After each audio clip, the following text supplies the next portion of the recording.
Kiren is actually right here on the live chat. Kiren Thomas, you actually sent us a question and said, what are the jobs for students in Rotorua? And you also want to know a little bit about the cost of living there.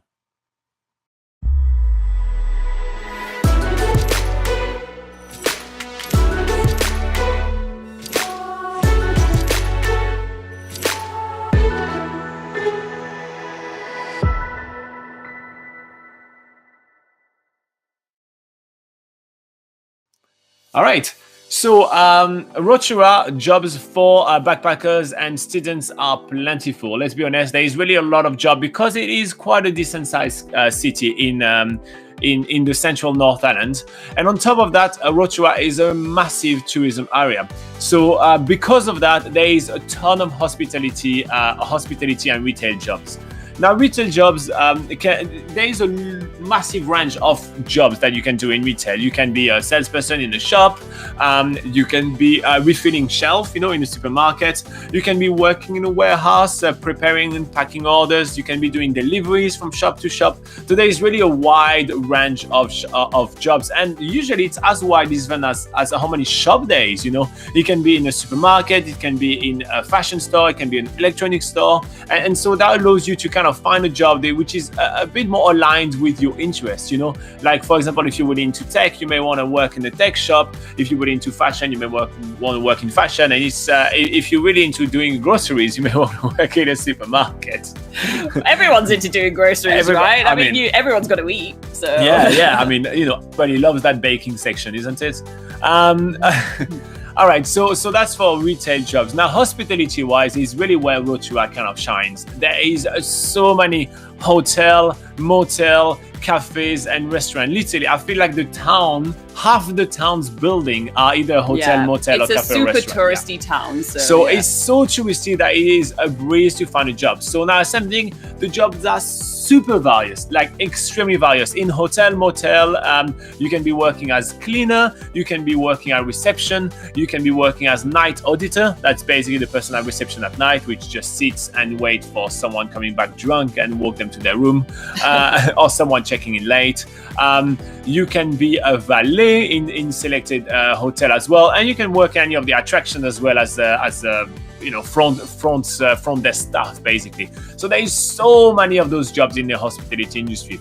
Now, in the kind of the more like food section of the hospitality industry as well, there is so many, especially for backpackers and students, like being a waiter. That's kind of like the emblematic kind of job for this kind of crowd.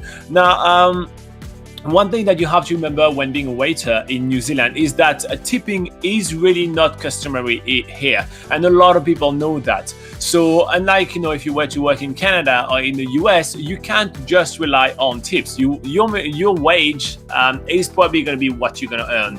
A tip is going to be very very unusual. If you one time you get a tip, that's going to be it's going to be like, wow, I just got a tip, and you remember that. It's very rare.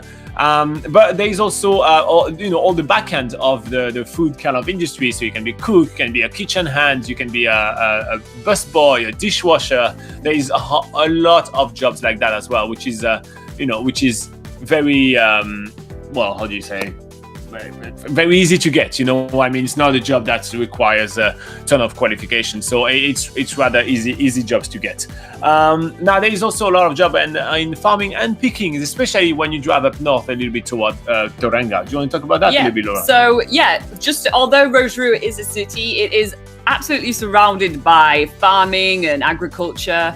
So getting a job as a farmhand, for instance, is an entry-level job, so you don't have to have any experience to start with, and you'll just be sort of helping around with chores on the farm, and it will probably be a very different experience to your life as a student in Rotorua or as a backpacker traveling around. If you want to experience that outdoorsy Kiwi lifestyle, then probably doing some farming work just outside of Rotorua would be a really awesome idea.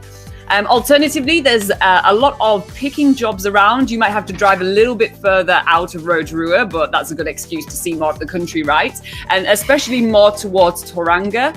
There's fruit picking opportunities, which are seasonal jobs, which is ideal, obviously, for students and backpackers that don't want to get a job which is going to obviously take up all their time, and they want to obviously just do it for a few months. You can do seasonal fruit picking jobs, and there's actually like work on fruit orchards throughout the year. So there'll be like pruning, there'll be picking, there'll be the other processes of picking that I can't quite think of right now. And so pruning. I already said pruning. Oh, That's like sorry. pruning, picking, and yeah, I'm sure there's others. But yeah, and what's really cool about that is that you're usually working with like other people your age and sort of, with like-minded people that are also traveling in New Zealand, and you can make a lot of friends through fruit picking jobs. So that's really awesome as well. So that's another option that you can do for finding jobs as a student or a backpacker, or basically just someone on a working holiday in Rotorua. Now, for the cost of living in Rotorua, it is a fairly cheap town to live in, to be quite honest. The cost of rent is not too egregious, and especially for backpackers and students and anyone temporary, there are a lot of hostels which have long-termers. Now, long-termers are people that stay in hostel usually for more than a month. The first one that springs to mind is the Planet Backpackers, which has like rooms especially for long-termers. It's a really cool hostel right in the city center. And that's another advantage of Rotorua. It's very easy to walk almost everywhere you want to go in Rotorua. You can't really get out of the city without having your own car, without taking a bus, but you can walk almost everywhere in Rotorua. Plus, they have really good public transport. So the cost of living there is rather low. On top of that, usually, in many towns in New Zealand, you will have to actually get out of the city to go to the supermarket and then come back. So you add to your shopping cost the transport cost. But Rotorua has two major supermarkets right in the city center, making it very easy to shop for yourself, cook for yourself, and be able to keep your expense down. So we really like Rotorua for the cost of living. We think it's a really great place. And on top of it, it's a great base to explore the rest of New Zealand because, well, you're so central in the North Island, so you only a short bus trip to go anywhere, or short road trip to go anywhere, and that helps you save money on your exploration as well. Like, rather than being in Auckland and having to drive for 10 hours, so for 10 or 8 hours by bus to go down to Wellington, you're in Rotorua, and you're already, not halfway there, but, a third of the way there already. So depending on where you want to go, I feel like Rotorua is much more central than the rest, so it saves you a lot of money on the long-term kind of travel. So keep that in mind. Anyway, that's our take on Rotorua for the cost of living and the job opportunities. I feel like, for backpackers, it's a great place to actually go and settle in for a wee while and get to, learn the New Zealand culture, live and work there. It's really awesome. So that's the one that we'll keep in mind.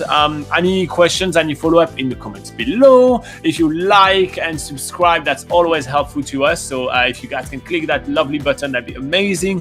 And obviously, we have put a lot of link in the description below for you to learn a bit more about Rotorua. Because again, we've got a lot of information on the website as well. Just takes a little bit of reading.